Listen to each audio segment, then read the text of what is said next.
หลงหาเมียไผ่ถ้าน้องมีผัวสิถอนตัวออกมาให้ไวสิบ่เข้าไปลำไลอยากผิดใจผัว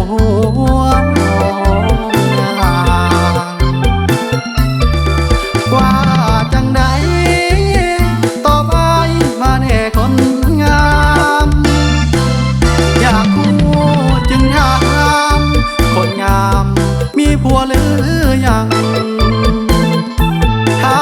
ยังพอมีใจดวงนี้สิพอมีหวังย้อนอายลงหักน้องนางตั้งแต่อายนี้ได้เห็นหน้างามคักงามโพดเป็นโสดหรือบ่หัวใจของอายจดจ่อรอหาคำตอบอยู่นะอายก็อยากได้สามไว้มาเป็นภรรยาบอกให้หูแน่นะว่าน้องมีผัวแล้วบ่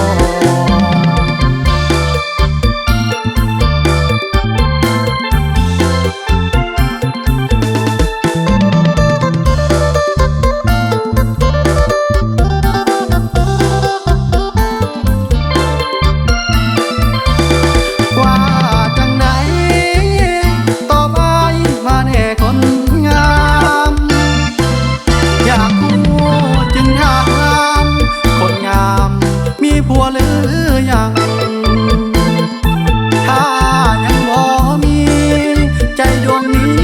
สิพอมีหวังย้อนอายลงหักน้องนางตั้งแต่อายนี้ได้เห็นหน้า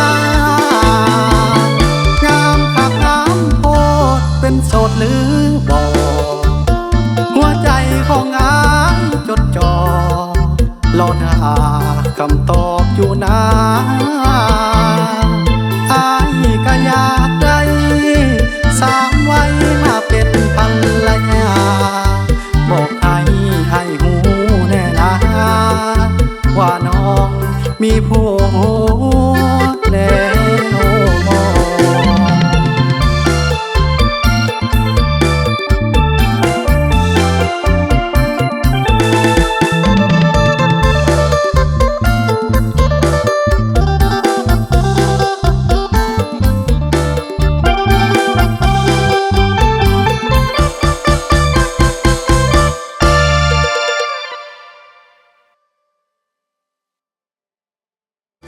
ว่า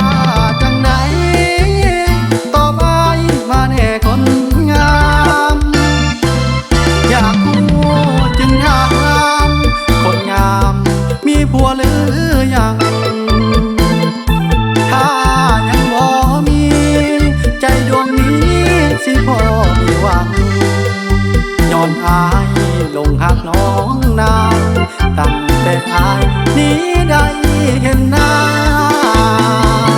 งามคักงามโพดเป็นโสดหรือบ่หัวใจของอายจดจ่อ